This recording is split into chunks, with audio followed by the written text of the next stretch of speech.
Okay. Fantastic. Hey, everybody in DLive world. We are live with Sofia Smallstorm. Excited. We're going to go ahead and hit record and start the podcast.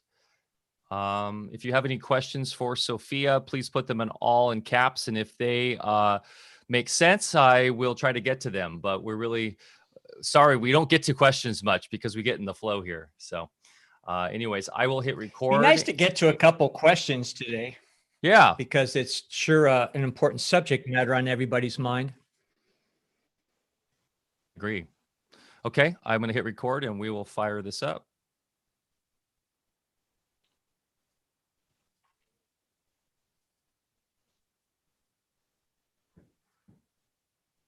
Okay, and we're back for another episode. I'm Mike Winter, and I'm here as always with Dr. Bear Paul Lando, up here in the beautiful state of Jefferson on the Smith River. We've been enjoying some sunny days and beautiful weather, but that's about to change, as we were just discussing in the pre-show. Looks like we're going to be getting hit pretty hard with a couple winter storms that are being directed our way. So I've been outside getting the low tunnels all set and reinforced and getting ready for some high winds, very abnormal weather, grand solar minimum and man-made weather warfare and everything kind of coming at us. So maybe we can touch a little bit about that today with our special guest. Sofia Smallstorm is with us today, and she's got a lot of knowledge and understanding about all this stuff. A couple just points of biz. We have been working hard on more teas that we'll be launching soon. And so we're really excited about adding more to our tea line. And we'll be announcing that in the coming weeks as we prepare for that. And the Reunion Summit is officially been set. The launch date will be March 20th, spring equinox. That's a Saturday.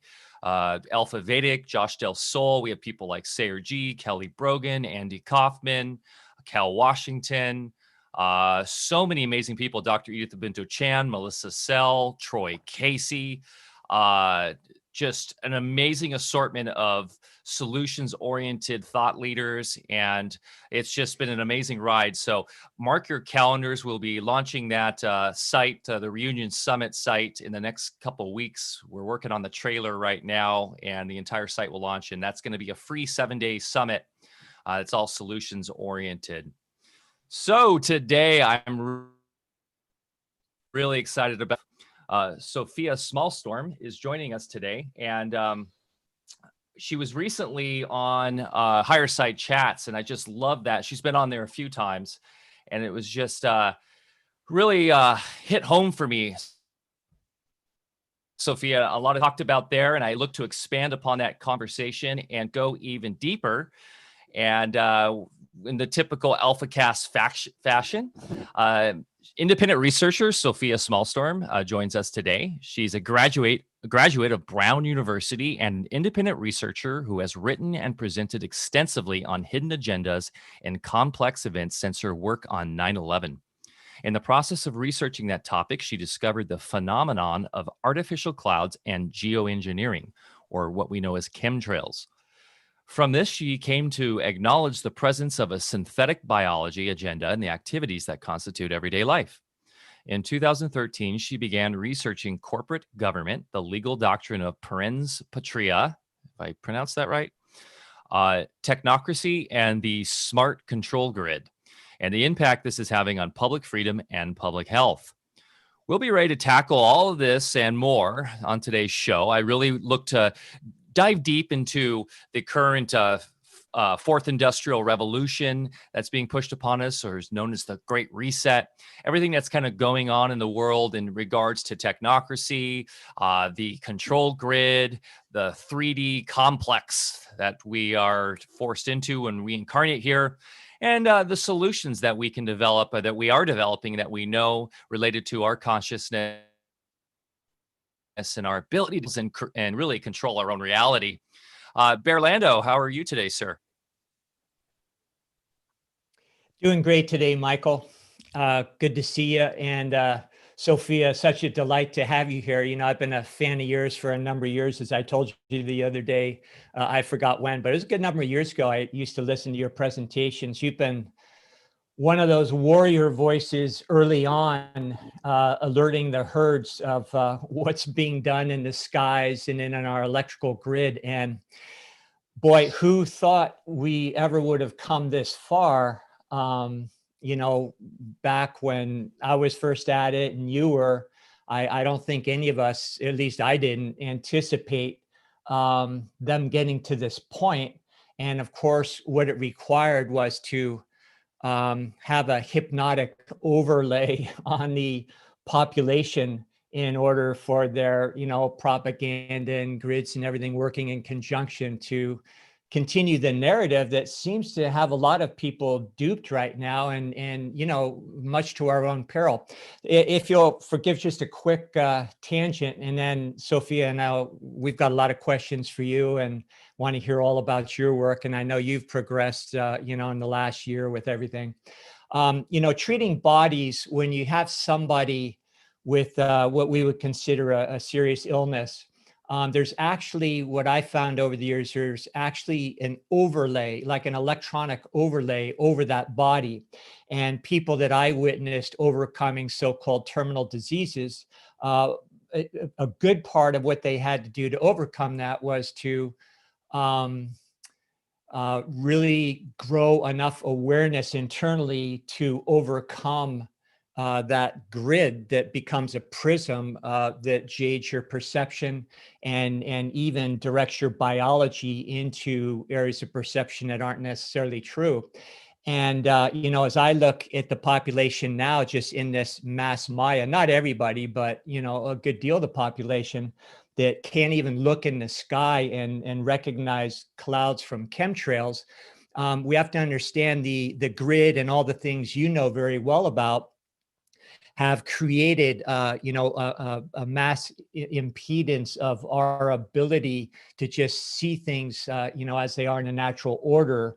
And then in combination with the propaganda and all the other things that they throw at us now, there's literally an electronic grid, overlaying, entire populations. And so I have frequent conversations. Mike and I talk about this all the time. We say, how can people be so blind for what's just in your face and now actually rubbing our noses in it? It's because they literally cannot perceive, and they are unfortunately, I don't want to use the word victim, but kind of victims of this whole orchestrated overlay.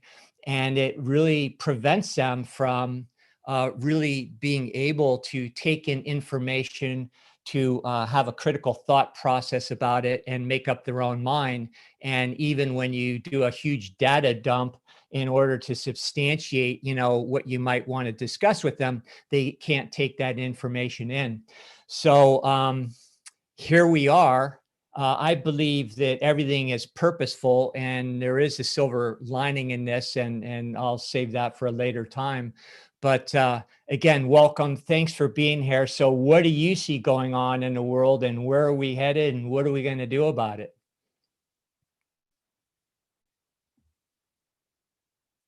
Those are 3 questions, and they're They very are. general, all of them. And I won't answer any of them. How's that? How's that for a special guest, right? That's What are you going to do like now? your style there. Yeah, I like your style. So where do you see where we're at now? What's going on? I'm going to interview you for a second. Twice Okay. you use the word an electronic something. You called it a grid. You called it an electronic, let's just call it cover, right? That is over people, and that you believe this impairs their perception of what's going on around them. So I'm going to ask you whether you actually mean electromagnetic, or do you actually mean electronic, or do you mean electrical? I want you to explain what you actually want to relay by using that Okay. phrasing. Fair enough. Yeah, fair enough. And it's actually a combination of all those things. But where I really come from, again, just being more of a doctor of biology, is understanding the different levels of natural electrical vectors in the different parts of our being, starting with our biology, going to the etheric, into the, emotional and mental planes, which are all, five and above that, different spiritual levels, loosely defined. So those are definite electronic levels, and they are what we are supposed to be perceiving our reality or our experience through. Now, the other grids that I'm also talking about that are the product of different forces working in conjunction, for instance, what they're spraying in the skies with the 5G and all the other things that we're subject to these days, those in turn impede our normal use of the natural layers of electronics that are related to our personal being, and allows us to connect at the soul level. So you tell me, just so for greater clarity for our audience, if you have different ideas or terminologies that might bring greater clarity to what I'm talking about.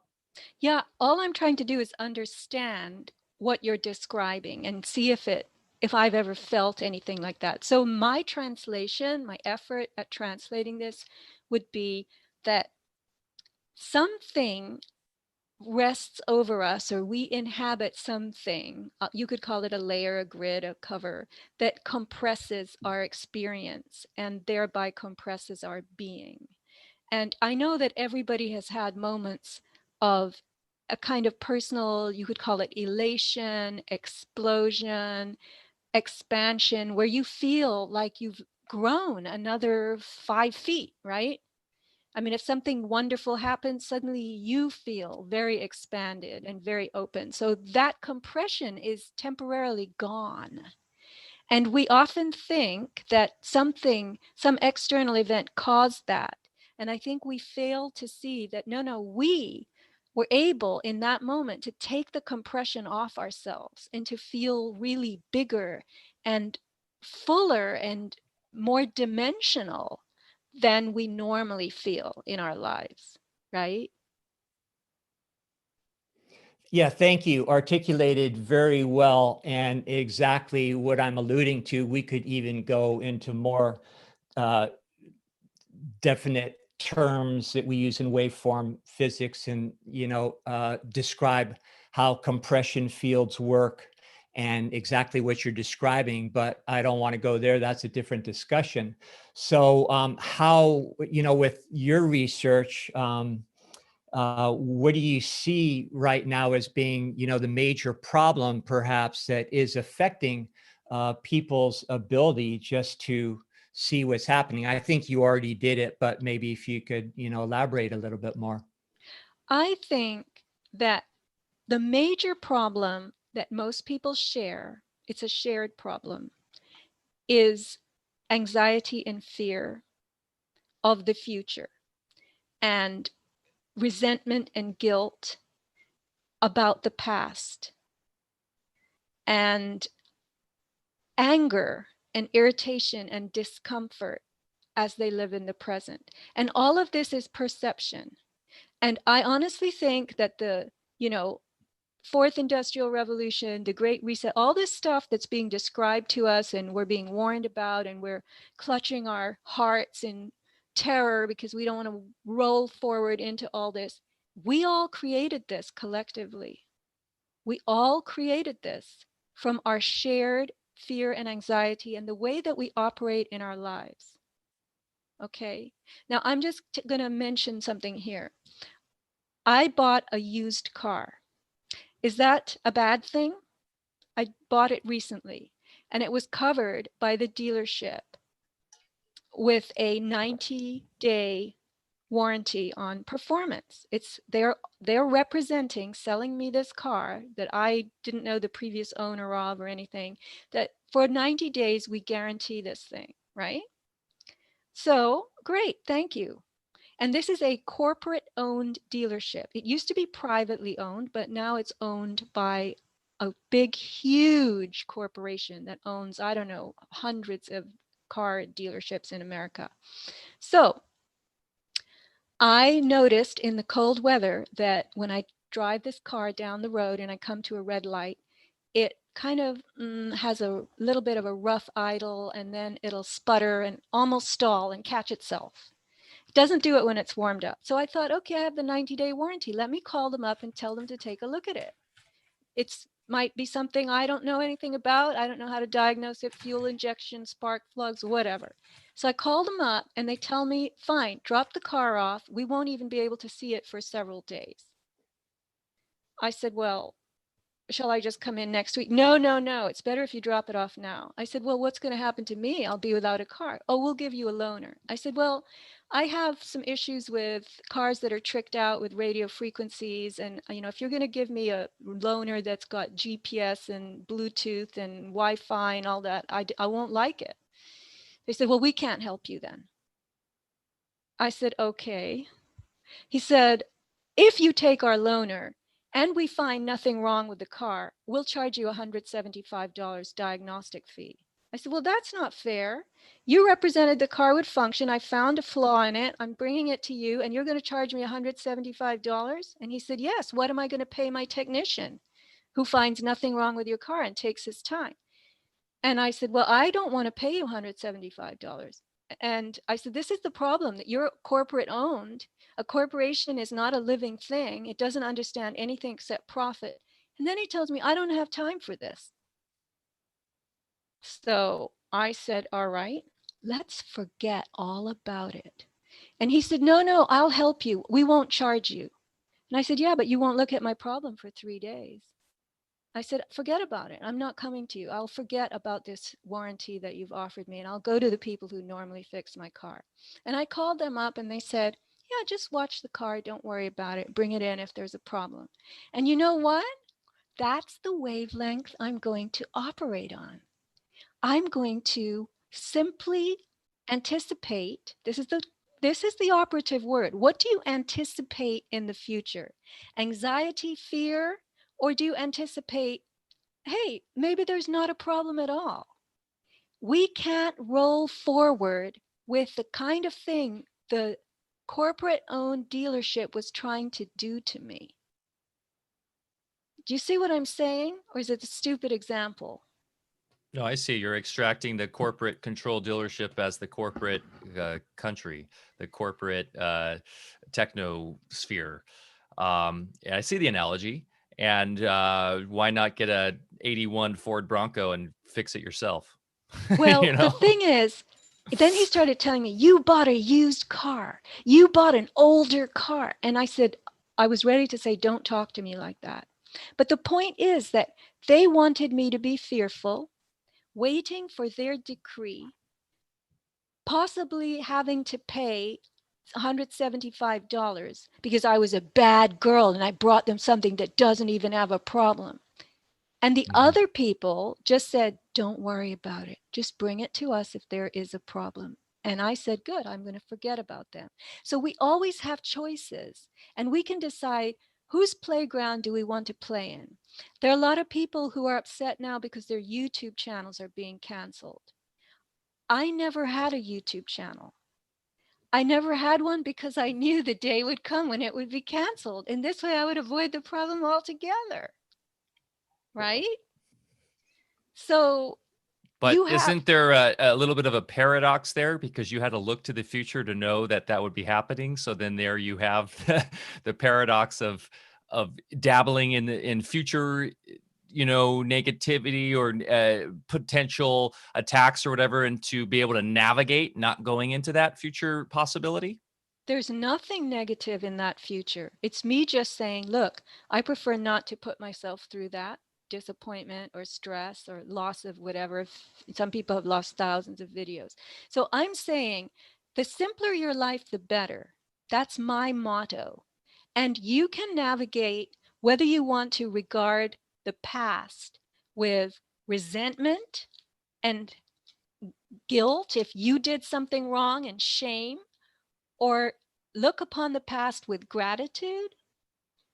You can look into the future with anxiety and fear, or you can look into the future with anticipation and excitement. And you can live in the present angry, disturbed, or you can live in the present with enjoyment. So these are our choices. And you can actually write all those things down and draw a line right between them. And then you see that there is an upside to the space and the words, and there's a downside. And I think most people are trained through survival, patterning, advisories, that they really need to inhabit the downside of that spectrum in order to be safe and secure and prevent future loss. And that's simply not true. Yeah, Sophia, I'm so glad you went in this direction, because I couldn't agree more with everything you're saying. And Mike and I don't know if you've seen many of our podcasts, but what we try to bring to the table is how to return to our own resourcefulness. And we've had a little censorship with YouTube, but YouTube is just one of many platforms that we use, so we don't feel dependent on it. We're also very new to this presenting ourselves in the public, even though we've grown pretty fast. And my take is, if I'm getting censored, it's no different than having a conversation with something where you see their eyes wandering and you realize they aren't engaged and aren't listening to a word you say. Am I going to sit there and get angry about it, or am I just going to go find somebody that I can have a good discussion with? So we're already planning ourselves and taking some extraordinary measures, and this goes more into Mike's area of expertise, of things that we'll be launching soon. So it gives us greater independence, and just to find our audiences and not have to go into resistance, anger, or disappointment about our voices being censored. And if the whole internet goes down, I don't even care about that, because I've got a lot of other things to do. So I think the point of your story is perfect. And I think what these times are requiring is each of us digging inside, getting to that place and realizing, we are the creator of our own realities to a large extent. And, we can do whatever we want. So the more we get squeezed by somebody or some system that doesn't want us, all that's doing is bringing about greater levels of creativity. And it's actually kind of fun once you get the hang of it. Yeah, I think if you respond with your own creative potential, then it can be fun. But I think when people perceive that they're going to be stripped of freedoms or restricted, they kind of fold up, and they get very upset and concerned. And I know somebody currently who says to me, "Oh, I really like your attitude." And he says things like, "They have so much control." And I hear in his voice that he would like to have a different attitude, but he can't bring himself quite to do that, right? And so I can't teach this. This is something I learned, and it's been hard won, hard learned, if there's an expression like that, because I used to be a total worrywart. And I decided a few years ago that there are probably two kinds of people in the world: the what ifs and the so whats. And guess what I was? And I observed that what if people had terrible lives? They were constantly fretting and anxious and worried about this thing that might happen, or that thing, or what this person might say. And the so what people were just rolling along, smiling. If they went bankrupt, big deal. They could wake up and start again. And they seem to be creatures of terrible planning, but incredible optimism and resilience. And I was a creature of very, structured planning, very alert, and a creature of pessimism. And I wasn't having any fun. And I decided if I had any task in front of me, it was to start becoming a so what. And I began to think like a so what. So what? Let's try something else. But then there's a flip side to what if and so what. I found that out a little bit later. The golden side of the what if coin is creativity, because anybody who creates anything says, what if? What if I did this? What if I did that? Right? So I realized, well, being a what if, I am actually quite creative and innovative. So that's good. So let me use that part of what if more than the anxiety part. And then similarly, the so what coin, even though so what's kind of shoot themselves in the heel all the time and fall down, their golden side is power. They don't use the power necessarily the way they could. They never seem to rebuild in a phenomenal roaring lion way. But that's the true other side to so what? It's power. So creativity and power are the things that we have innately, but most of us, whether we're the so what or the what if, we don't really know how to use the other side of that coin. Talking about balance Yeah, here, that's the yin and the yang. Sorry, Bear. I was just going to throw out, the yin and the yang. And, I know folks like my mom, she is a so whatter, but is also blissfully ignorant about a lot of stuff we talk about here. And I get a little jealous because it's like she is so happy, but also I get concerned because she has a lot of, doesn't have a clue about a lot of the agenda and all that. So there's like act, right? And I guess it comes down to what we discuss a lot here is, which is self-mastery, which is balancing it all and living in the way and knowing when it's time to be a so whatter and when it's time to really care and say, what if? And I think that's that fine balancing act, right? That makes us, it's why we're here. It's why we navigate this world so that we can have that polarity. Go ahead, Bear. No, I was just going to say, again, the silver lining that I do see out of present circumstances on our planet right now is it is forcing people, not forcing, but let's just say stimulating people that are ready to go into their true potentials and maybe become a little bit more reliant on inner resources. That, for instance, in this country, people were very self-reliant at one time. People like my ancestors that came just a very short time ago, my grandparents, they came and escaping fascism in another country. And they were just amazed that in this country, you could start a business, you could prosper. There's nobody stopping you but you. And, right about that same time period, a vast majority of the population was self-employed and did call the shots in their own life. And I see that what's happening now is going to stimulate a lot of people to go back to their own potentials and to start figuring things out again. So I don't see with what's going on now, how this could have been avoided, because of course, we're not just in here for an easy ride or to have somebody fix it for us. We are here, I believe, this is just my opinion, to have the experiences to, really dig deep and find out what we're all about in the first place.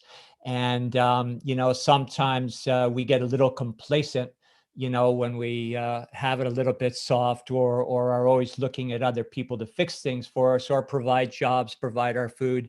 And that's what we're doing here. We're going back to our roots and, learning how to fix things ourselves and then take it up a notch beyond what prior civilizations and prior generations went themselves. Well, you're talking about we, and I think honestly, in my heart of hearts, that the only we is really an I. That's the only entity you have that power over, which it's yourself. And you can show by example, you can inspire other people, but you really have to roll up your sleeves and say, I am going to find ways, create ways to get through this next, whatever it is that everybody is saying is going to be so bad. Okay, so we have Biden now, right? We could have had Trump. To me, they're just brands. It's like Coke or Pepsi. Which would you like? Bear, I have here a tray, and this glass is Coke and this one is Pepsi. Which one would you like? What's your answer?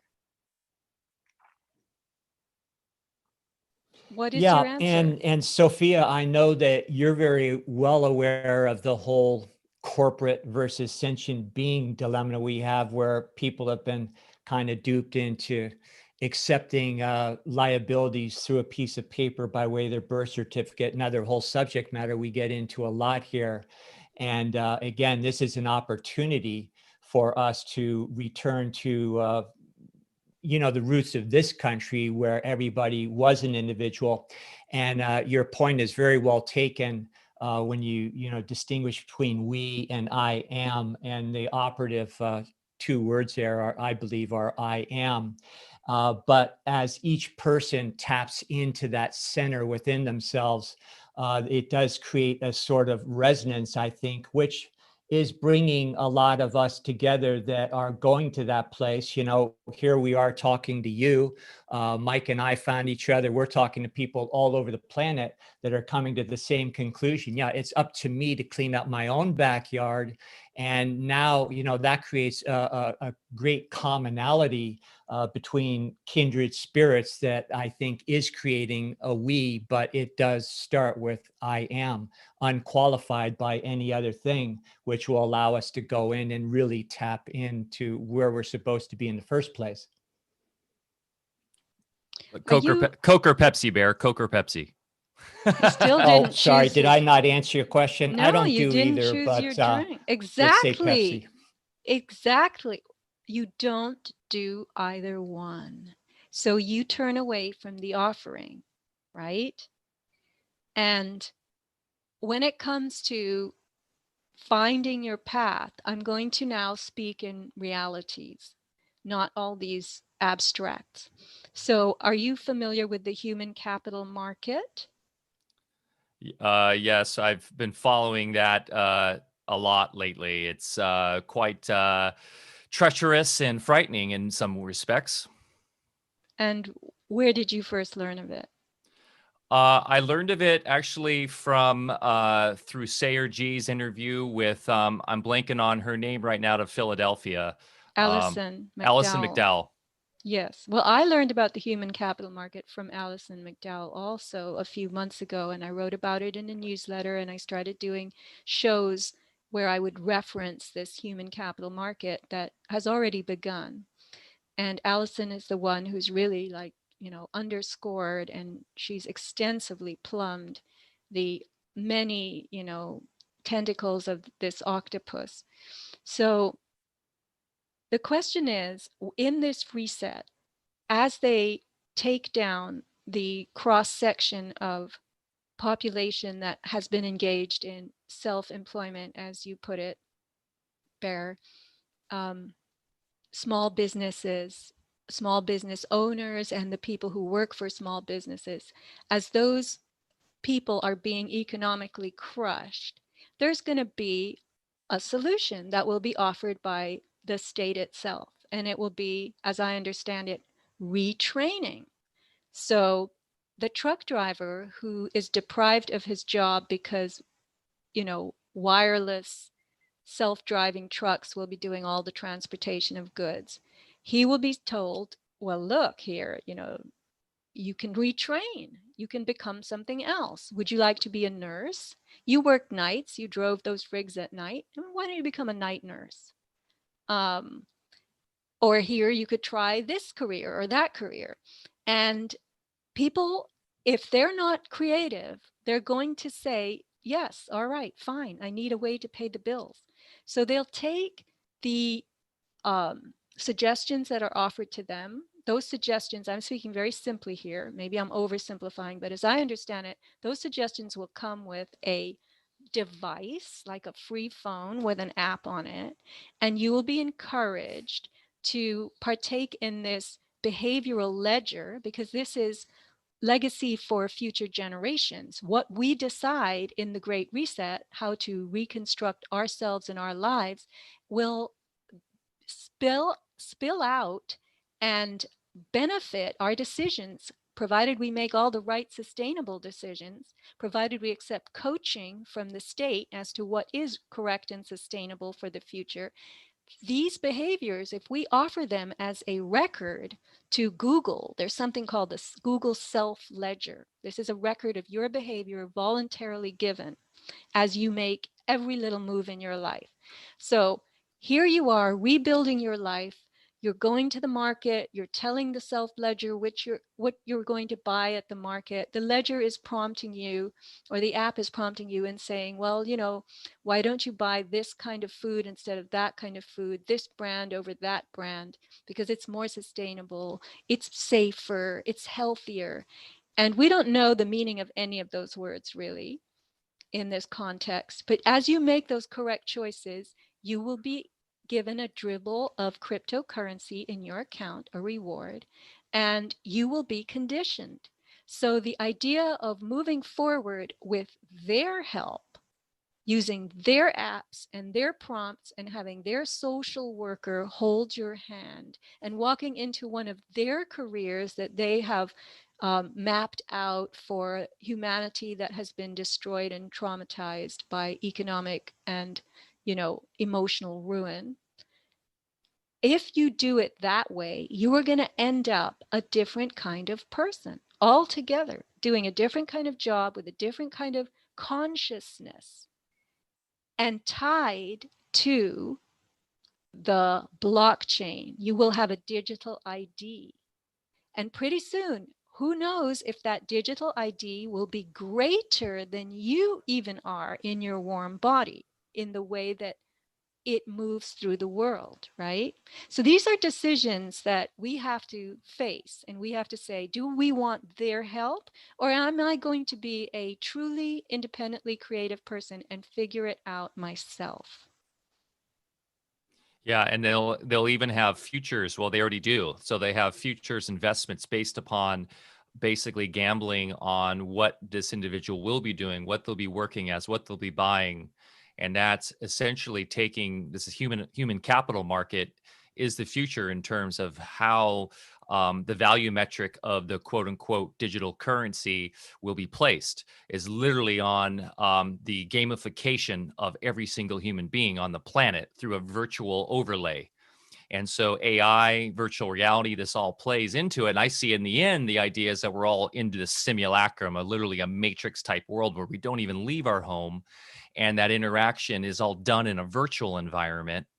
And it's just the robots and the printing machines, you know, that are creating all the actual stuff in the physical. And so, Sophia, how do we counter that? And you know, you put it perfectly. How do we, you know, invest in our own humanity and our own ability to create and co-create? And I guess my question to you is, do you personally, we come here with the soul contract? Well, one, do you believe that we reincarnate or incarnate on this plane? And two, do you believe that each and every one of us has a specific task or a specific mission when our soul comes into this realm? Those questions are too specific for me and go beyond my capabilities in terms of answering. I mean, I don't really have a stance one way or the other. But I would say this, a person I know, an acquaintance, gave me the example of his children being, let's just say, almost a generation apart. He had his children of his first intended family, and then there was a child that followed many, many years later who was much younger, right? Still part of the family, greatly loved. But this man told me that he would frequently go surfing with his older children. They were very outdoorsy and they loved going to the beach and surfing. But the younger child didn't want to go. He was playing a video game, a surfing video game. And he was riding these waves and having a great time. And he said, Dad, I don't want to go to the beach and get all wet and sandy. I want to stay here and surf my video game. And his father said, You're not surfing, you're moving a joystick. But the child did not care. He was in bliss. So that to me was an electrifying example of how the sensibilities of the people themselves are going to change. And it is through, when you ask me how are we going to, resist this and do our own creative thing, I can't answer that, because that comes right out of the map of your life, your present and your past. What are your settings? Obviously, this kid did not want to get wet. He did not want to go to the beach and feel sand between his toes and have a wave whomp him. I mean, surfing, the game was painless, right? And if you do get whomped, you make a bad move. I don't even know how these things work. Nothing happens to you. You laugh. But what kind of an experience is that? That's the experience of the future. There is an individualization, though, of experience. You are correct. Like even before technology, there was always the bookworm. There's always the kid who didn't want to go out and play nights or whatever, had his head in the book and his imagination. So I guess we like to project that it's always the technology, but you are correct. It's the individual expression of each person. So that is interesting. But yeah, I personally believe that what makes us unique as humans is our imagination and our ability to then take that imagination and create. And that's why we're here. And that's why I worked actually in cryptocurrency, but say my big designation between what they call the blockchain, which there is no the blockchain, there's just blockchains, it's just a technology, is decentralization versus centralization. And I think that's a really important point we need to understand, is that what they're pushing is centralization. It's centralized control versus decentralization, which is inherently natural, which is how nature works. So if we can decentralize, we can still have the ability to progress through technology. And I am a big proponent for analog technology. However, and we need to have balance and all that and be in nature, but decentralization for me is so key. And that's the scary draconian future that we're looking at as a possibility, is the centralized, complete overlay grid of control. And I think to help people understand how we can counter that is by getting more decentralized, getting more agrarian, getting more in tune with analog technologies, working together in communities, and then working on technologies that are digital in a way that's holistic, that is decentralized, so that we can, in my opinion, I don't believe, while labor is good and I enjoy a good day of working on the farm all day, I don't believe as we progress that humans are meant to just be laboring in factories all day. I believe we're here to create, to be artistic, and to enjoy this experience. And if technology can help us get there a little bit, as long as it's in tune with our natural rhythms and is decentralized, I think that can be a good thing personally. But it's how we navigate this, and it comes back to that self-mastery. It comes back to that acknowledging us as infinite awareness, and that we are tied to the earth, and we are tied as a, because we're here on this planet, to the planet and the natural rhythms of the planet. And right now we are dealing with very destructive technology. And we're dealing with rhythms that are being disturbed. I mean, there is no earth left, really. There's a vestige of it, but the weather is not real. The pH of the soil has been changed.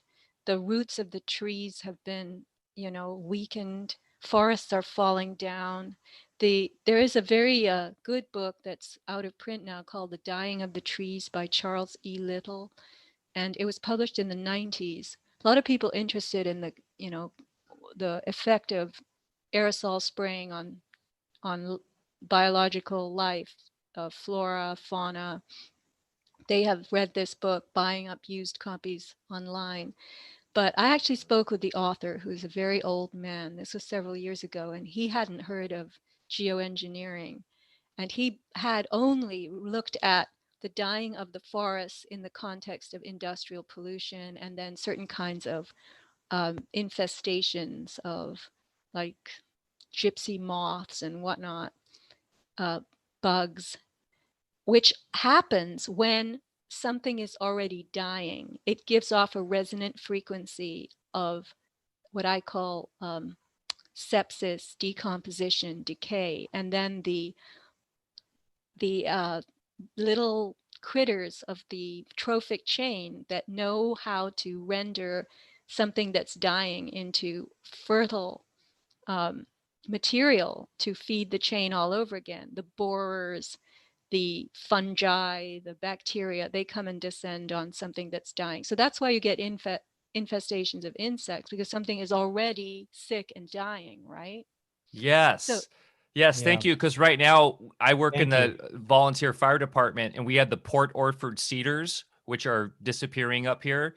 And so literally I'm on the Slater fire, and the local geologist is having us pour bleach into our trucks so that we can have a water without the specific organisms that are supposedly causing the Port Orford cedar damage, so we can save these trees, while we're literally pouring bleach into the water we're now spraying back into the environment and into the ecosystem. And I'm like, no, you have it completely backwards. So anyways, thanks for explaining that, because I think a Yeah, lot of people need that's to understand that. yeah. Yeah, amazing point. And, we talk a lot, on our show here, Sophia, about bioterrain medicine, and the internal landscape of our bodies is no different than the external ecosystem. And, I was medically trained, and we're taught that those bugs and microbes are the enemy and the cause. And what you described brilliantly was, no, they're the solution, that are trying to fix the problems that we've in fact created. So yeah, so good to hear you talk about that. And here on the farm, we live in a as pristine as you can get on the planet these days, anyway. And we'll have some of our crops, everything's doing fine, and then all of a sudden we'll have a few days of a lot of trailing in the skies and everything, and almost within hours, leaves start burning and just showing really weird signs of things that we never used to see in our past years of farming. And, I was trained, my formal training in agriculture was at a Northwestern University up here, and I kind of endured that, for certain reasons. But they go in, because they're institutionalized, they automatically go into the sorts of techniques that Mike was talking about. And we have a big thing in California with the oaks dying and the bark beetles and everything. And so now they're going through the forest, trying to find these so-called infestations to spray more crap on everything to kill things, which of course is making the problem worse. And we're of course saying, no, they're, a symptom, not the problem. And yeah, so here we are, and it's just perpetuated, within our institutionalized medicine, education, and and of course the corporate world that has a lot of products they can sell to us based on that paradigm. So would this be a good segue to, I don't know, you guys tell me, to talk maybe about some of these things and maybe the next evolutions of things that you have researched, Sophia, about, what they're doing in the skies or in our electronic grids to create these problems? of course, we can talk about anything that you want to. I don't know if I can claim that I have done research. My main strength, I would say, is allowing myself to think freely and to really try to see how one thing might relate to another. And sometimes I can't. The relationship pops into my head. It's like a little ping, like, there was a silver hammer that hit one of the keys on the xylophone, right? And I go, wow, that does add up to this and this and this. Yes. So yeah, anything you want, I'll do my best.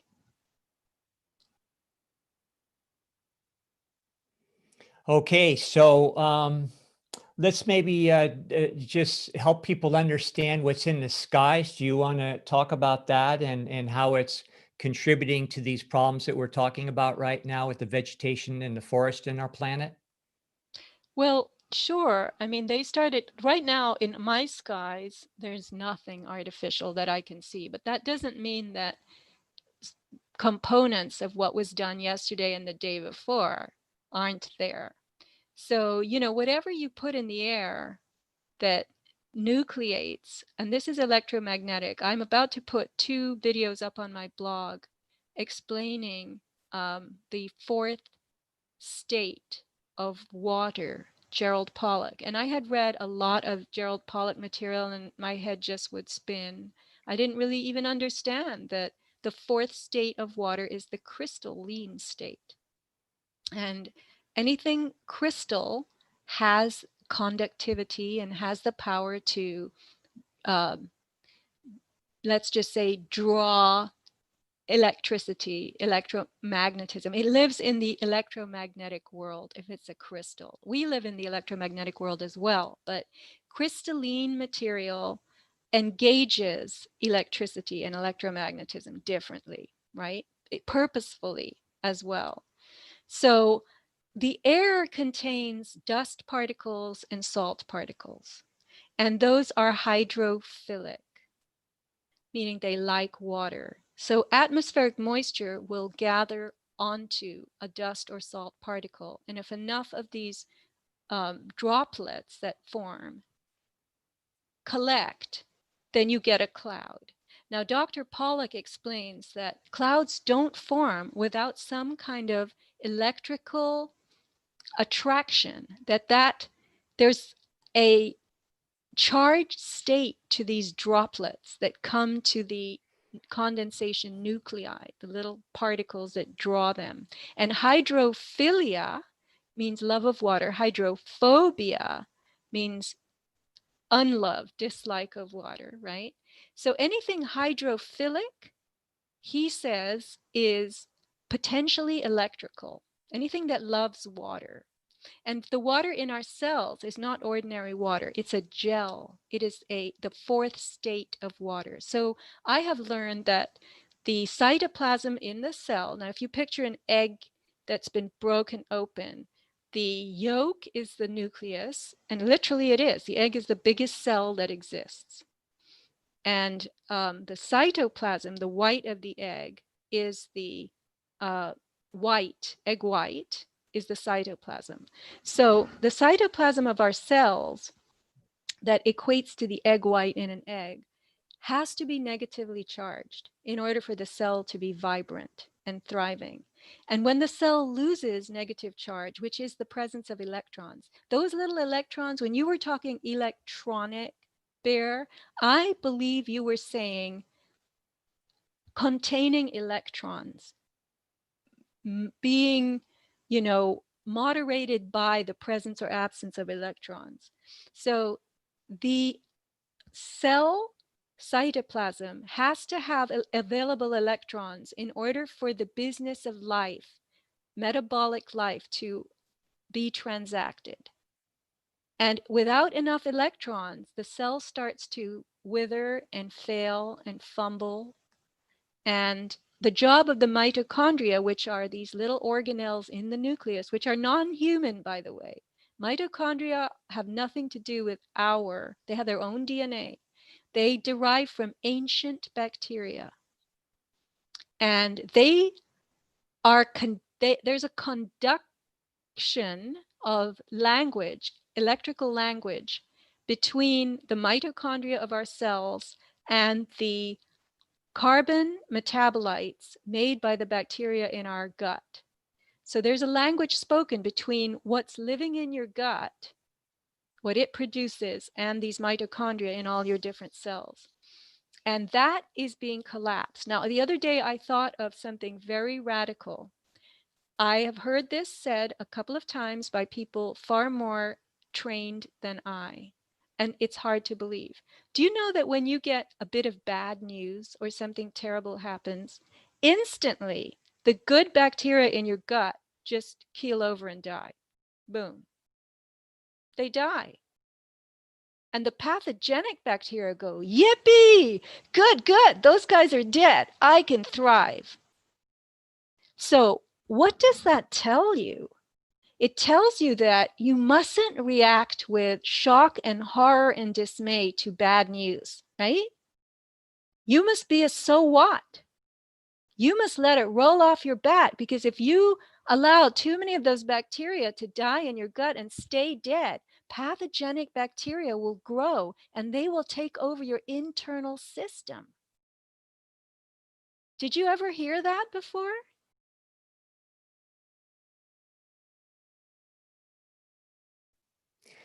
Yeah, I'm following exactly what you're saying and some excellent points. I would have just a perspective, maybe with different terminologies based on waveform mechanics and also based on bioterrain medicine, but we're talking about the same exact thing. And, one thing that I used to do with patients in my career is after we did, all of our workups and everything, I'd sit them down and have them look at a drop of their blood under the microscope. And the whole point was to impress upon them that in this one drop, there is an entire universe with myriads of life forms from cells to microbes and so forth. And all of those elements are in fact sentient beings. And we are, so to speak, the God of their universe.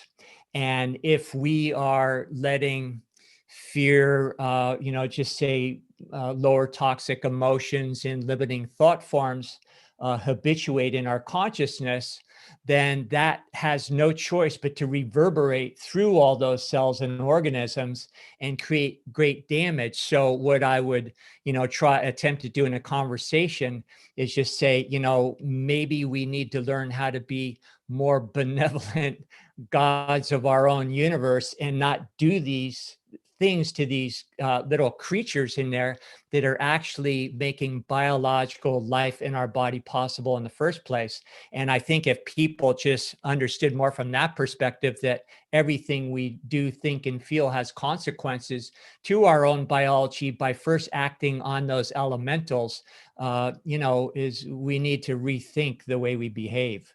And, a lot of people would really be impressed by that because they'd never seen the inside of their body under a microscope. And when you look at it, it looks like you're looking into the nighttime sky. So it is indeed a universe. And what's wild too is as you've said before, Bear, is like you could take a live blood analysis of somebody and their consciousness can still affect the blood out of their body. There is an electrical connection there, and that might have to do with some of this exclusion zone water, and that's the informational pathways that are going, across through our consciousness that so yeah, this is all the new biology stuff, Sophia, that's really coming out and is, I think, a huge awareness builder for folks because it connects what the more mystical schools have been saying forever, right? Control your emotions, it's everything, and what the new biology is showing now under a microscope or with stuff like Pollak's exclusion zone water investigations. I will just say, oh, go ahead. No, I was just last comment about water is that it is the most excellent medium, not just as a conduit, but as a medium to imprint information on. So that water is going to pick up those imprints of all those things we're talking about, what we would consider both positive or otherwise. Okay, I'm going to hark back to an earlier topic. And I'm going to answer the question for you, Bear. When you're approached with a tray of Coke or Pepsi and you decline both of them, you're going to say, I prefer water. Or I like a little bubbles in my water, personally, por favor. Yes. Yes. Okay. So we are creatures of water. We are creatures of charged water, crystalline water. And for that reason, we're piezoelectric. Piezoelectricity is the electrical effect without any generators or batteries or anything like that, that is created by pressure, mechanical pressure, force, or frequency. Any kind of frequency is actually felt by biological tissues as a mechanical force. Sometimes it's known as stress. So touch, pressure, stress, mechanical force, frequency upon a piezoelectric crystal will generate a voltage, and vice versa. If you apply a voltage to a piezo crystal, it will generate a frequency. It will shudder and it will cause movement. So these crystals are used in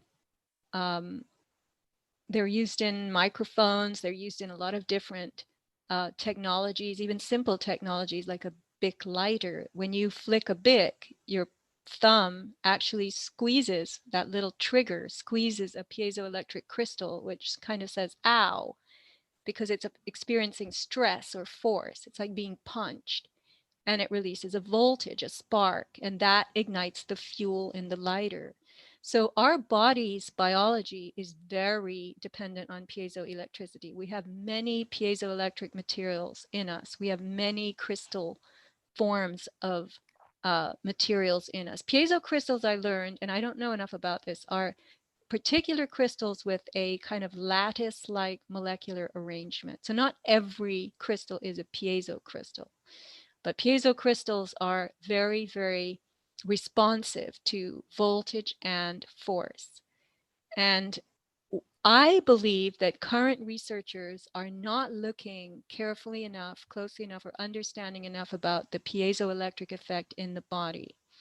And I'm reading a manuscript that is not published yet by somebody who has really, really studied a lot of this stuff and has put together something amazing. I don't know when he's going to come out with it. But the photoelectric effect is a twin or cousin of the piezoelectric effect, and both really contribute to our biological thriving. We have to have our electricity working right, and it's greatly, let's just say, influenced by the man-made electricity around us. We are not operating optimally, living in the electromagnetic fields and dealing with the frequencies that are not natural. And I'd like to just give the example of the electromagnetic spectrum in nature, okay? I have to simplify things for me to understand them and be able to talk about them. And maybe it just is an oversimplification, but sometimes it's really neat, cool, you know? So I was thinking about the electromagnetic spectrum. This was about a year or two ago, and I thought, yeah, now visible light is on that electromagnetic spectrum.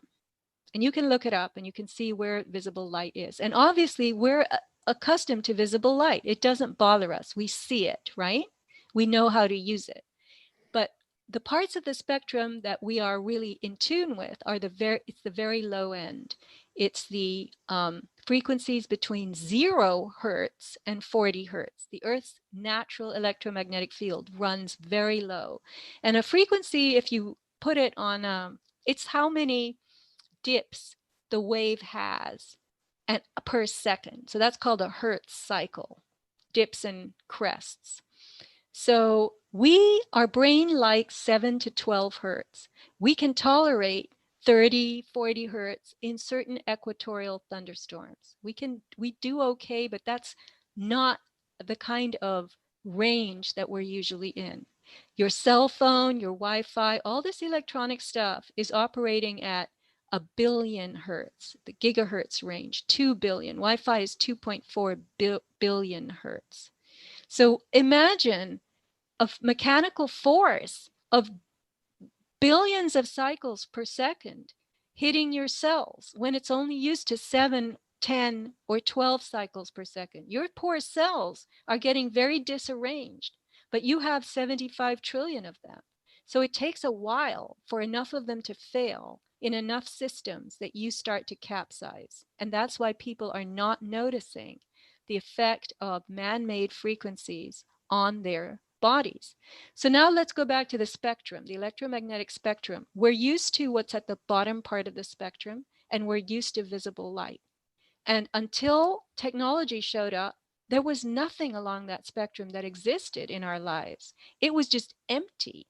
All those frequencies have now been taken up by technologies that radios in the megahertz range, cell phones in the gigahertz range, right? And they're moving into 5G, which is higher than gigabillion. It goes into greater multiples of thousands and hundred thousands. And you end up at the very far end of the electromagnetic spectrum with radioactive materials that are very volatile, and they generate frequencies, the gamma rays, the nuclear radiation is way at that end of the spectrum. Uranium, radium, all these elements that are found to be radioactive, that throw particles out. Where does nature put those? Nature buries those elements in ores, in rocks, as ores in rocks. So they are embedded deeply in thick, dense rocks where biology doesn't go, right? So we are protected from them. Until man came around. So I'm showing this book right now, Walter Russell, that just came to my mind. He was warning people about that very point in the 1920s. Yes. But I'm going to ask you a question. Are you thoroughly wired, Mike? Are you using Wi-Fi? So I use these Tesla rock grounding bags to counter that, to ground my house. It's a technology that we support. So we're aware of this stuff. I try to wire as much as I can, but when I do wireless, I'm always grounded every night. I put it in I have a multitude of these Faraday bags. So we put our phone in that. I put all my hard drives and stuff in these. And then I have these Tesla, these grounding bags, these EMF rocks that we use to help negate all of these insane megahertz counter to the Schumann frequency, right? The Schumann resonance is what you're getting at too. And that's the natural resonance of the Hertz cycles, 7 to 11 or 12. I guess newborns are more 7 or 6, 7, and then goes up a little bit. And that's funny that's exactly how our brain is too when we're in the alpha state, right? When we're in the more theta or alpha states, which is why we name our company Alfa Vedic, by the way. It's the alpha state we like. So yeah, we try to use these analog counterbalances to these frequencies. All right. Well, I hope for your sake that they work, because all I'm seeing are bags that you're holding up, but I'm not seeing the method by which they operate. Yeah, we've done whole podcasts on this. And Sophia, just a quick comment. I'd like to hear you elaborate more on what just point you were making as far as these effects being embedded in, more inanimate, although I don't believe in inanimate objects, but like rocks and things. The definition of piezoelectric that you bring up really connotes to that it's the cumulative effect of these forces on solid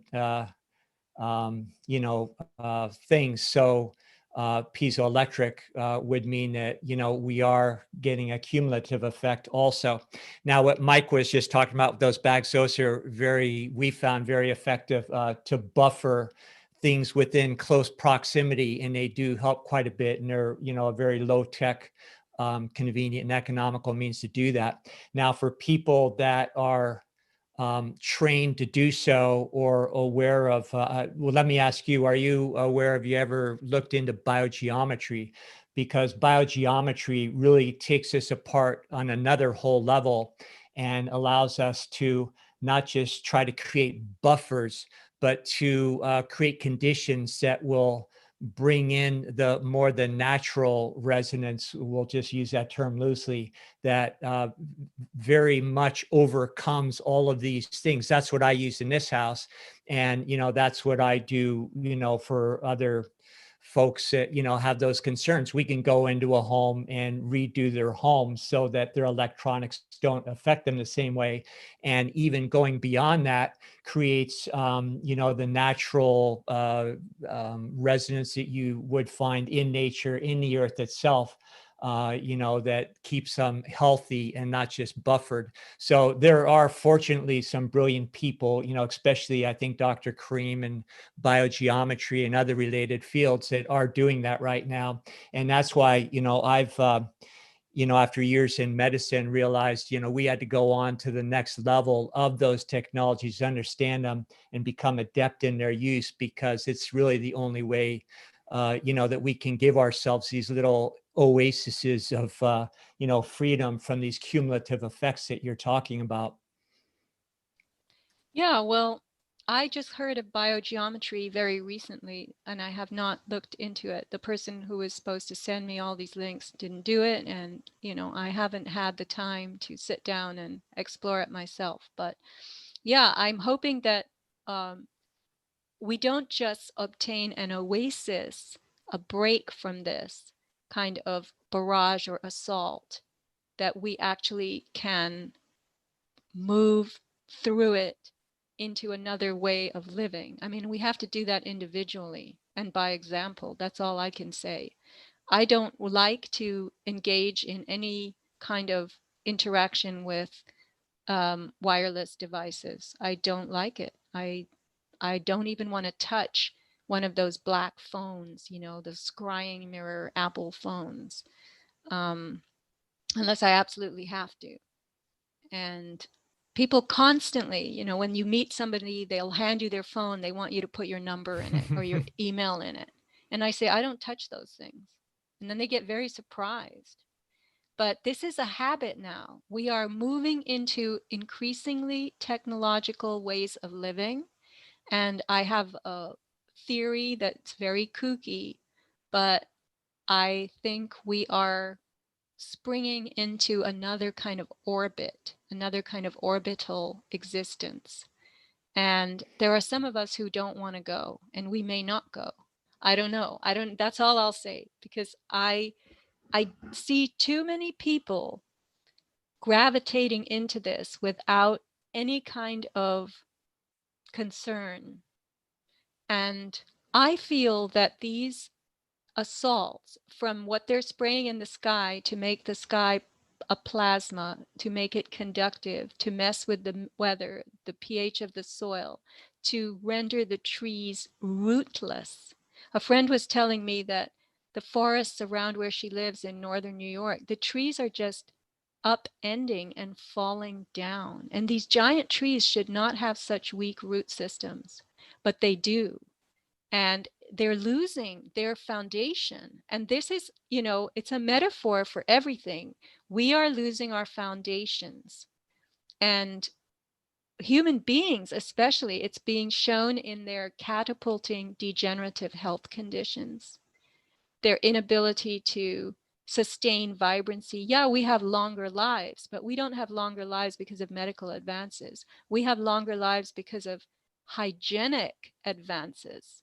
When people experienced living in houses with glass windows, sunlight is a natural disinfectant. And a lot of the decomposition materials, the mold and the fungi that were living there, I mean, people had earthen floors for so many years, dank living conditions, cold and damp, and they were chronically ill because they didn't have enough sunlight and enough warmth. And I have learned recently that infrared energy, which is obtained through warm heat and warm light, we are so dependent on good, clear sunlight every day. And what happens when they spray artificial particulates into the sky that nucleate water to them? If you make those droplets fine enough, there was a study that came out called Pollution Stops Rain. Actually, it was headlines that came out. This is a study based on work that was done in Israel, that if the pollution particulates were small enough they formed a haze in the sky, which actually held back the rain, because rain occurs when those droplets are big enough that they coagulate into a cloud, and then they get unstable and the rain falls out of the cloud. So science came up with the bright idea that if you spray particulates, let's just say hydrophilic metal particulates, metallic oxides in the sky, and you allow atmospheric moisture to be drawn to them, if the particulate, the nucleus of that drop is tiny enough, then you can create droplets that are suspended and they form a haze. And that's why you'll hear weather people say hazy skies. We've heard this for years and years and years. And a lot of that haze is man-made. So that filters sunlight. So what do you get as a result? You get populations and you get biological life, forests and plants and animals and people that don't obtain enough sunlight, and therefore their biological transactions and interchanges are not optimal. So they start degenerating. They develop chronic illness. So all you have to do is filter the sun. And of course, Billy Gates just made another one of his brilliant public statements that we need to start blocking out more sun rays. You know, so and of course they have convoluted reasons related to global warming and everything else. But yeah, you're absolutely right.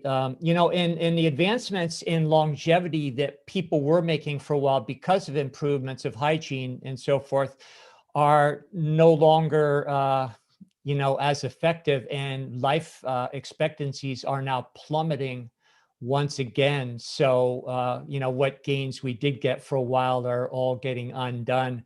And, you know, as a physician for many years, things when I was young and just starting in my career, diseases, you know, especially all these neurological diseases and cancers, you know, a lot of them were extremely rare, and now they're in epidemic proportions. So it's very dismaying then when a lot of my colleagues can't connect the dots and just sit back and ask the obvious questions like, why is that happening? Why as a species are we getting sicker? And of course, their solution as well, we've got to do more research, come up with better drugs.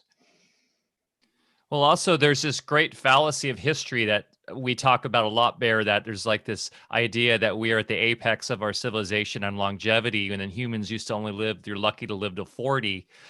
And that's because even back then, throughout the era, we still had scientism. I mean, even before the great, you know, outgrowth of scientism, the scientific revolution in the 1700s, 1600s, we still had like hypocrisies with the four, what was it? You know, the ancient Western medicine still had it wrong, where they talked about what the four humors, or what is it? The four, you know, the medicine was off. But if you had the traditional medicine man, the traditional, you know, more indigenous cultures, or you go to the Eastern traditions, humans were living 150, 200 years old, and they still are in some places today, because they're more within the natural framework of who we are as humans. And we've been like, our history's been co-opted to make us think that we are now, thanks to science, living longer, when that's just totally not true. Life expectancy back then was due to blunt force trauma, by the control systems, by wars, by, you know, people living in really bad situations thanks to the controlling politics and the kings and everyone that were, you know, the despots that were really have been controlling the world for a long time, on top of all the improper science and medicine and the butchery going on even back then, where we have indigenous cultures and others have shown that in terms have generally have the same longevity for hundreds, if not thousands of years. So once again, history is being convoluted and corrupted and controlled by the systems and the people who want to maintain this narrative that we've somehow had this gradual increase of longevity thanks to the modern marvels of allopathic medicine. And just a quick comment, sorry, just interject. Very ironically, the people that have the belief system that we are at the apex of human evolution right now justify that belief system by the pointing at the technologies that we're using that are in fact causing our problems. So Of course. here we are.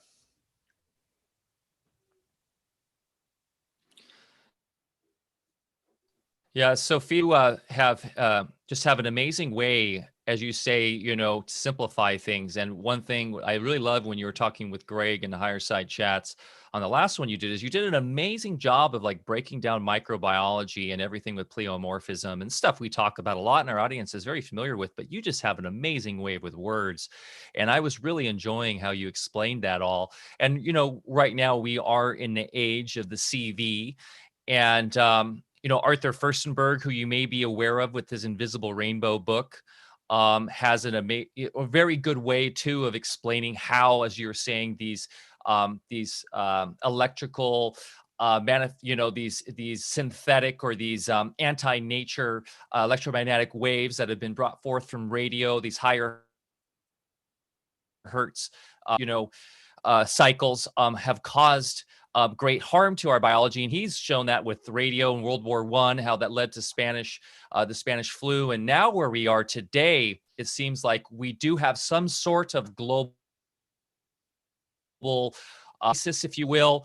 Do you feel in your mind that this is related to the chemtrails, the 5G, and all that stuff, or in terms of the COVID-19 and everything that's going on with that? What's your take relating all of this we've been talking to with the current kind of nonsense going on with the quote unquote pandemic?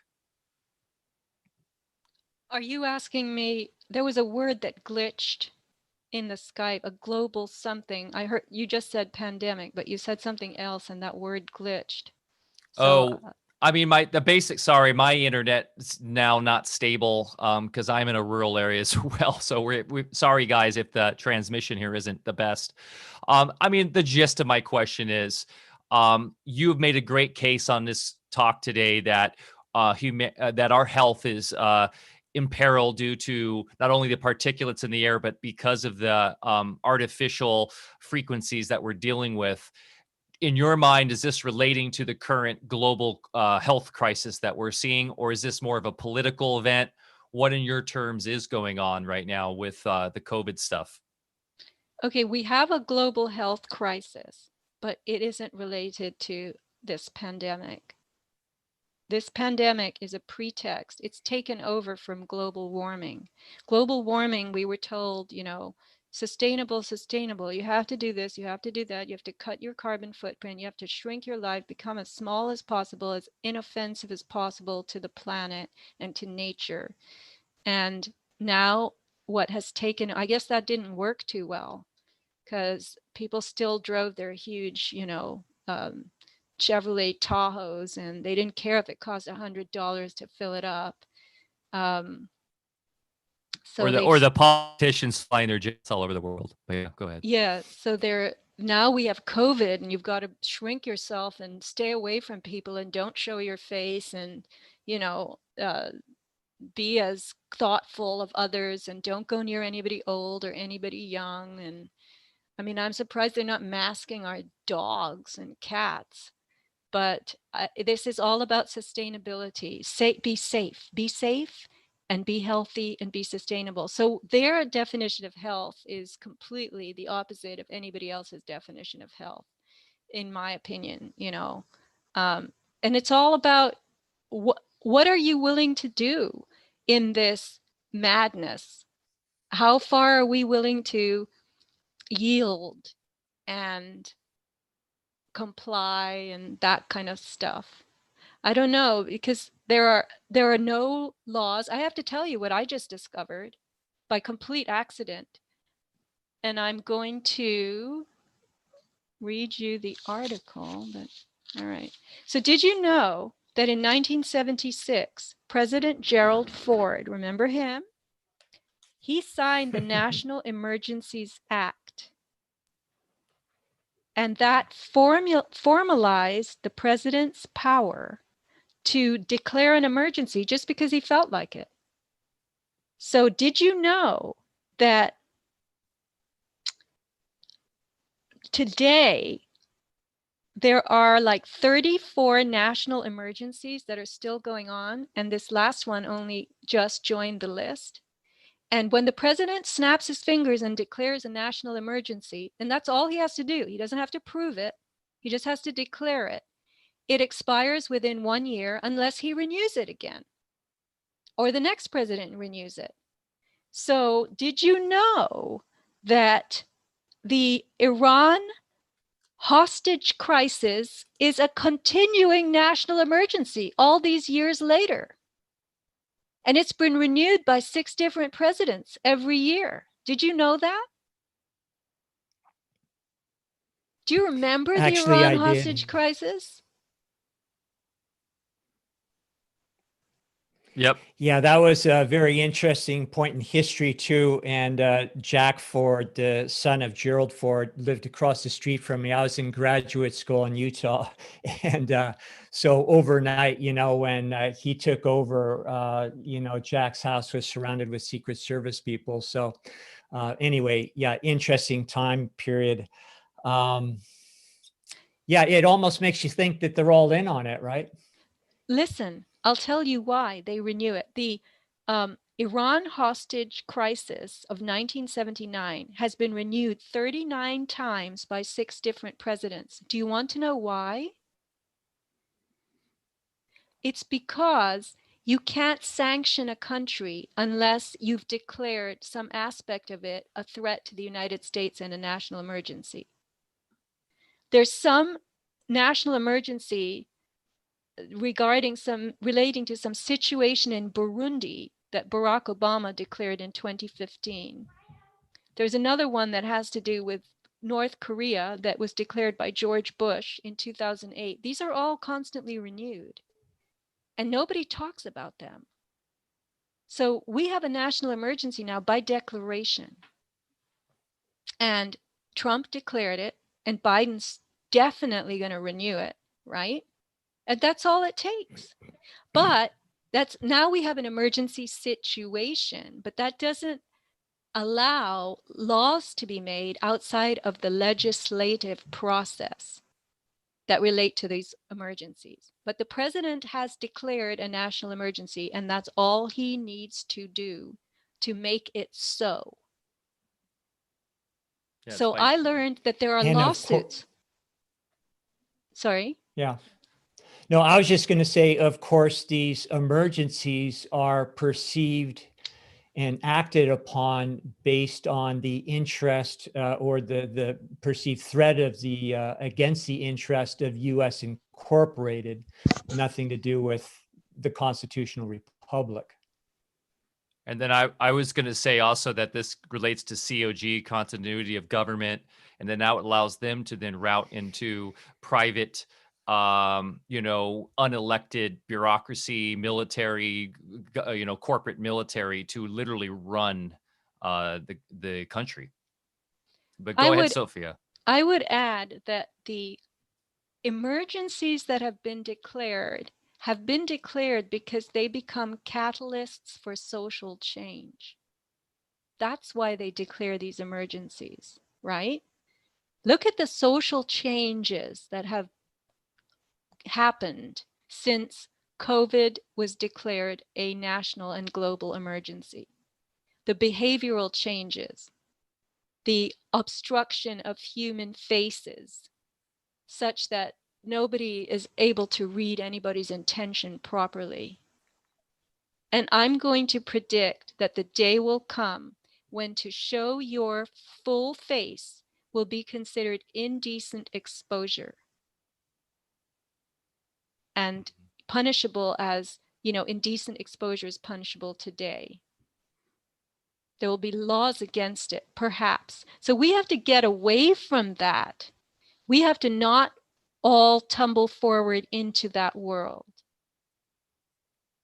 And we have to start with ourselves. Well, I would argue that Kamala showing her face in public is indecent exposure, but that's a different thing. Kamala has an extraordinarily thick neck. I was looking at it last night. It is not normal. So are we Going, talking going. about some kind of gender modification there, or I what do you don't think? know, because I was never on that page with most people. But I was looking at her neck last night and thinking, what? How can it be so? I mean, it is like a sequoia redwood tree. Interesting. The one thing that I was really enjoying about some of the memes this morning was the style and fashion in this new mask kind of world, and how it relates to some pretty dystopic novels and movies. There was some really funny attire that matched some of the citizenry from the Hunger Games, literally. And this is an analogy that I bring up a lot because it is kind of funny how like LA and New York and these places are literally becoming more and more like those capital places in the smart cities, if you will, in the Hunger Games, right? And then the rural areas will be the ones that they're going to be trying to starve out. And then, of course, The Handmaid's Tale. And they had some attire of some of these bureaucrats that were almost matched some of the from the movies there. And it's, if anything, it's allowing us to sit back and laugh at just how ridiculous the show has gotten, because we do know it's all a stage play. And this is going to be a fun time, I think, because it's going to allow us just to see how ridiculous it's all gotten. Where with Trump, they were allowed to kind of see. For me, I feel like Trump is almost their sacrificial lamb for what the United States was, or what the Republic was supposed to be. You know, they make America great and all this stuff, was their ability to put that out on the altar and sacrifice it. And now we've entered the pure, real now globalism, the new postmodern technocratic realm that they initiated yesterday with that funeral. It really was kind of like a funeral. I didn't watch it, but from what I've heard from people I really trust that did watch it, it had that kind of resonance. So, and I know you're saying, well, how can you be laughing at a funeral? Well, to me, maybe it's my dark humor, but it just seems kind of ridiculous. It just seems like that's their agenda that they're putting forward. And those of us who understand the greater kind of narratives and the language and the spellcraft that is in the language that they use, and we can look back, we can kind of step out of that and look at it and just make fun of it in an easier way now than with the Trump administration. So I think we're going to see a lot of that happening, and hopefully a lot of awakening, and people seeing this for themselves and going, whoa, what am I doing wearing this mask over my face every day?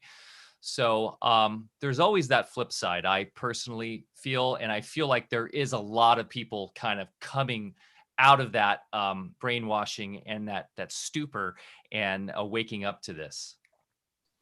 I would just like to throw in a little a heads up that I made a mask for myself that was breathable, made out of organic muslin cheesecloth. And friends wanted them, so I made a couple more. And then a friend of mine told me he had taken a Sharpie and written useless placebo across his face mask that he was wearing to the supermarket, and everybody loved it. So I had these little labels made that said useless placebo, and I sew them on the front of these breathable organic cotton masks. So if you absolutely have to wear a mask, you can breathe. And now I've got COVID zombie as a label option and walking biohazard.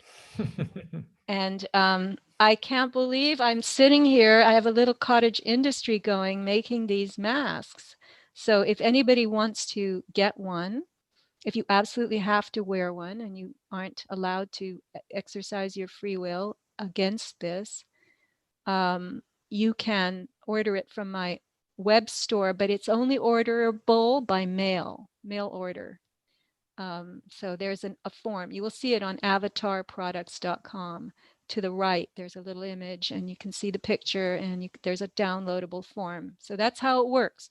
But honestly, Great, and I will put that in the show notes too. That links to all your sites and into that as well, so people can find that. Now, I just wanted to throw it out there because there are people who are really desperate, and I've gotten, as much as I don't want to be trapped in my room at my sewing machine making masks, I can't believe the notes people have written me, notes of thanks because they'll order more and they'll say, I can finally breathe and my, aged mother is now much more comfortable. So I just thought this was my contribution. Make it breathable and put a little message on it. You can get it without the label too, because it is a useless placebo. Yeah, and some people don't have the I'd like to see a wherewithal. few million of those. Go Don't ahead, Mike. say that. I will have to hire a factory. And that's great because Some it people don't would have be the a wherewithal. wonderful walking bill. Go ahead. the wherewithal or the We've strength. got quite a time lag. Go ahead. Yeah, the strength to deal with the social pressures of standing up for yourself and not wearing a mask. Peggy Hall has been a very outspoken person, helping people know their rights, but still there is an emotional tension and stress of going out and trying to stand up for your own health rights, to go out and just get something as simple as a gallon of milk or some eggs or something. This is why on the solution side, we've talked a lot about agrarianism and getting more self-sufficient so that you can have the ability to feed yourself without having to go or barter and share with your communities, support small farms with their delivery systems that they have. There's those, the great market farms and those that have, you can order a box every week gets delivered to your doorstep. There's lots of ways that where I think the benefit of this is that let's stop supporting the Whole Foods, the Safeways, all these corporate chains that are using, supporting monoculture and just also we've talked about this, the food isn't good in there anyways. So, but yes, you're doing a great service there, Sophia, because it is quite stressful for many to try to go out in society right now and not wear a mask. And if you can do it in a way that allows you to have the peace of mind to still get through your day, but also not affect your breathing, that's a fantastic thing to offer.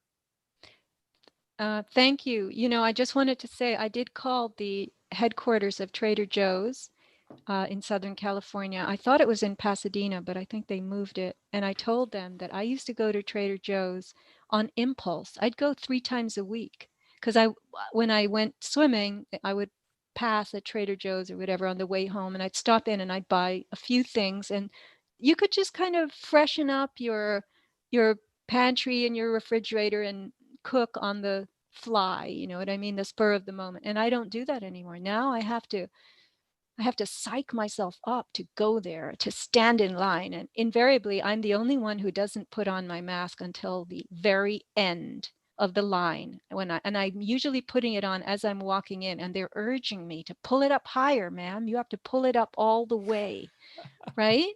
And then when they see that it says useless placebo, they get all annoyed with me. Their body language, they start jerking around because they're insulted, and it's causing them to think, though. I know this because I can see the little gears whirling in the mind. But yeah, it's very unpleasant to have to psych yourself up to go buy food. And of course, I don't do it as much now. And Peggy Hall is lucky. She has a Trader Joe's up there in San Clemente that doesn't force you to wear a mask. It's just pure luck, unless she's been in there enough times and stamped her foot. But my friend went to Trader Joe's in Norwalk, Connecticut, and he was thrown out. He actually pulled a little stunt that was absolutely admirable. I wouldn't have had the guts to do it. But he filled his cart up, wouldn't wear a mask, and they dogged him all over the store. He got to the checkout and he said, they told him to wear a mask at the checkout. And he said, no, I don't want to wear a mask. I want to pay for my groceries. Just let me pay and I'll get out of here. They wouldn't allow him to check out without putting a mask on. So he said, if you're not going to let me pay for my groceries, this is how he translated it. I want to pay. I am here at the checkout to pay. You don't want to let me pay? And the condition is the mask. I'm not putting the mask on, but I want to pay. So if you don't want to let me pay, I will leave with my groceries. And he did. He walked right out. And so what's going on in their mind? Is this theft? What is it? He wants to pay. They don't want his money unless he agrees to the term of the mask. but it's already too late. It's the end of his shopping. Just do this, get it over it. So the police came, and he was there with his full cart of groceries, which they made him relinquish.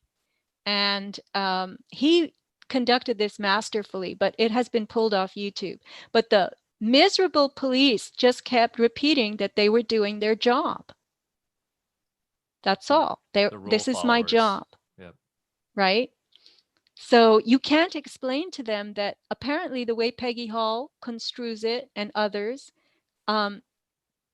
it's a medical intervention to impose something that alters metabolism on another human being. You have to have a license to do that, a medical license. And as much as the three of us don't admire these medical licenses and the knowledge that underlies the, obtaining of such a license, you really can't make somebody obstruct their airways and alter their metabolism without having a license to do so. And nobody in a store has that, obviously. So wearing masks is a convention now. And it's also a convention being practiced out of sympathy and support for others. Oh, I don't want to make anybody else sick. I don't want to offend anybody else. But the idea of contagion is flawed here. What is contagion? And that's a concept that's very sophisticated and very difficult to understand.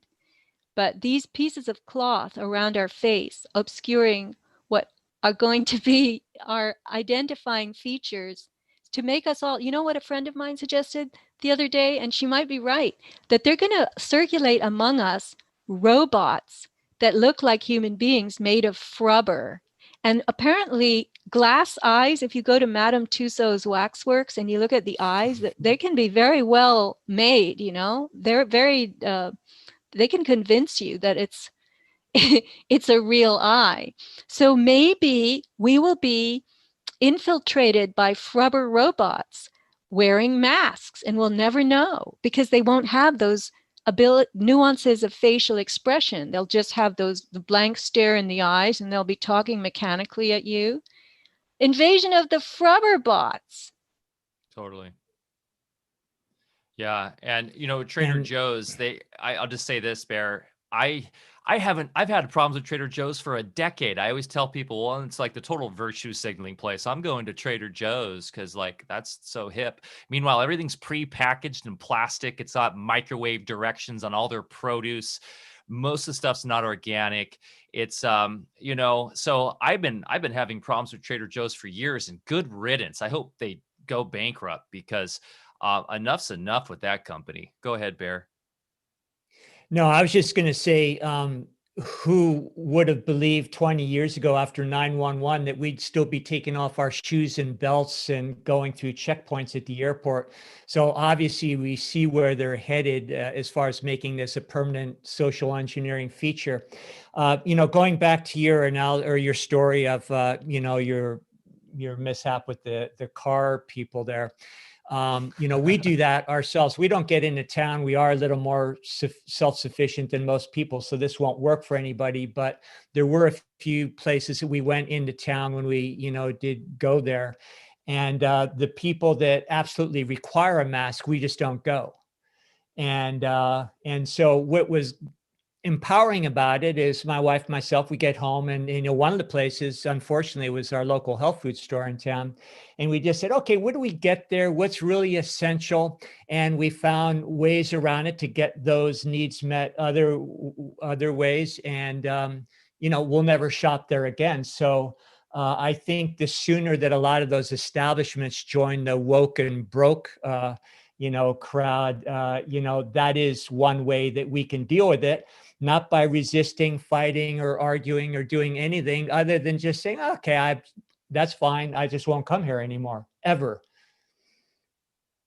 But impulse shopping, because we don't create our own food and we don't create a lot of the goods that we need, it's the next best thing is to wander around and find something, even if it's in a thrift store, that really works for you.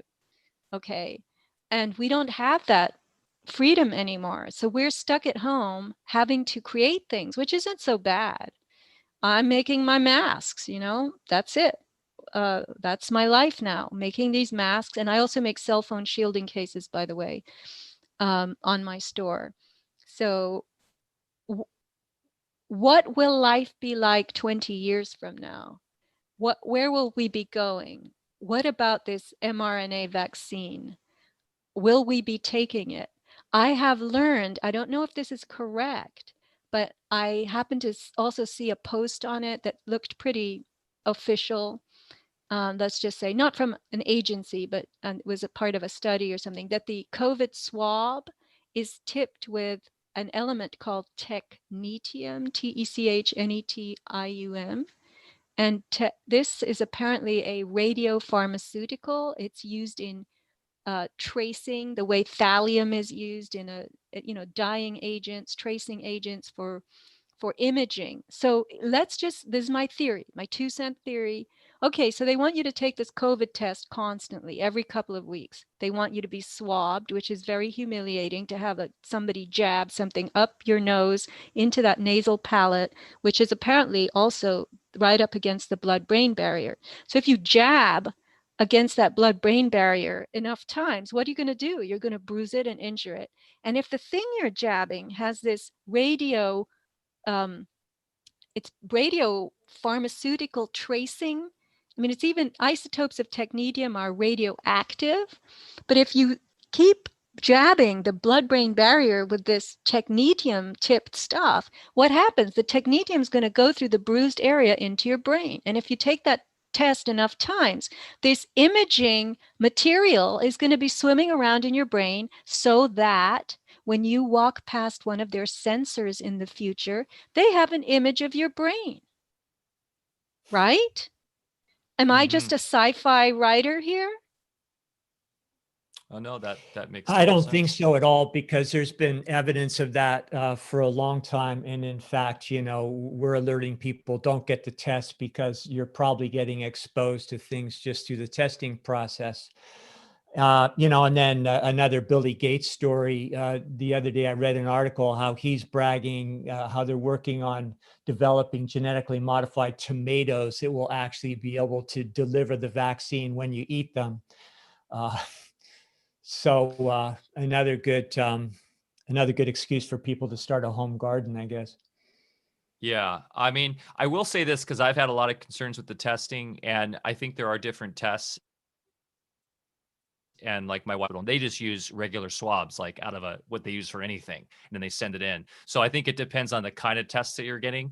I just talked to an old business partner who's been going to Costa Rica back and forth a lot, and he says he barely swabs his nose. It doesn't stick all the way up. So it does depend. So, but I have heard that, Sophia, I've heard that exact thing from a couple different sources, and it wouldn't surprise me at all. They need to they can't just go full force on all of this stuff all the time. They need to create some dispersion so that it's not so obvious. But in the end, I think the scariest thing you've asked today is, what will the world look like in 20 years?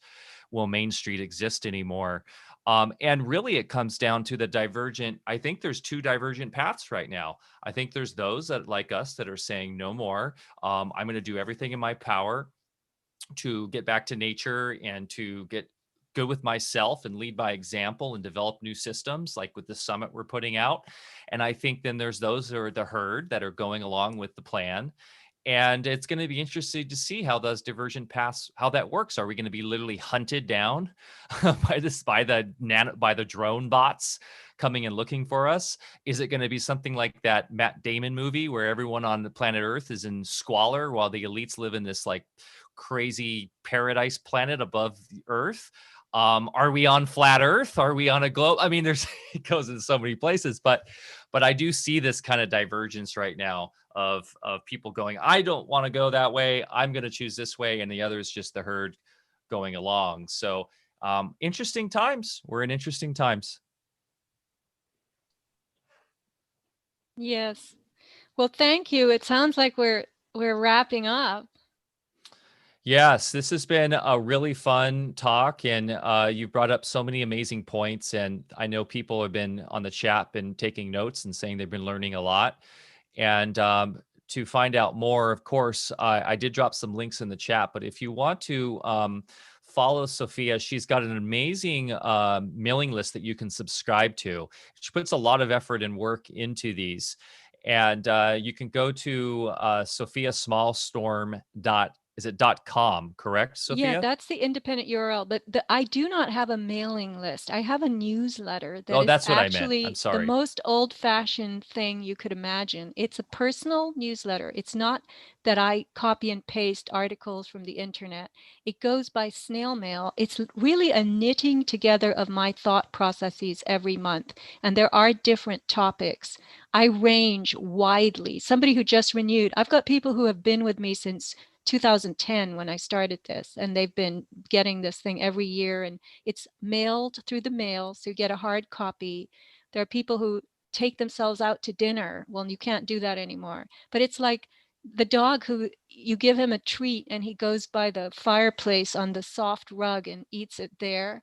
That's what people do when they get the newsletter. I'm happy to say it just makes me smile, but they keep the copies in a binder, and I do give the resource material, where you can find whatever I stumbled on, but a lot of it is my own thinking process, and it's written in an entertaining way. So that's my personal newsletter, and it's available by a minimum donation of $50 a year. And you just send me a check or money order. It's explained on the website. And then I do the occasional podcast, and I have my online store, avatarproducts.com. And that's really how I survive, between the newsletter, Avatar Products. So, there are people who say on shows, oh, just buy something from Sofia's store because you'll help her out, you'll support her. And I say, you're not giving me $10. You're getting something that I have found to be beneficial. And I just want to tell people, I brought on a soap maker extraordinaire. He used to be at the farmers market, Solana Beach farmers market. And I have to admit, I'm willing to admit, I was too cheap to spend $10 on a bar of soap from him. And I couldn't believe it, that when I finally tried his soap this past year, because I decided to contact him, he's since moved. He sent me a box of soaps. The soap is unbelievable. He has gum turpentine soap. He has soap that is he has sassafras, he has lilac, he has gardenia, he has all the, lavender, rose. I mean, you don't want to put these soaps down. And even though they're expensive, they last 3 to 4 times longer than regular soap.